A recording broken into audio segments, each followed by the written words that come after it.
দরজা হলেই যেখানে হয়ে যেত, সেই কাজ সম্পূর্ণ করতে 1000টি দরজা কেন বানানো হয়েছিল?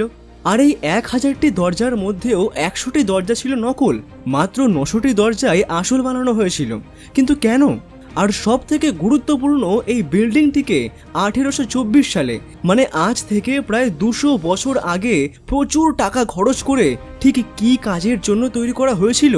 আর বলা হয় এই হাজারদুয়ারিতে এমন একটি আয়না এখনও রাখা আছে, যাতে একজন ব্যক্তির মাথা নয়, কেবল শরীর দেখা যায়। এটা আসলেই কি এখনও প্রাসাদে রয়েছে? আসুন আজকের এই ভিডিওতে জেনে নেওয়া যাক এই সমস্ত প্রশ্নের উত্তর। সবার প্রথমেই কথা বলা যাক যে হাজারদুয়ারিতে 1000টি দরজা আসলে ঠিক কেন বানানো হয়েছিল।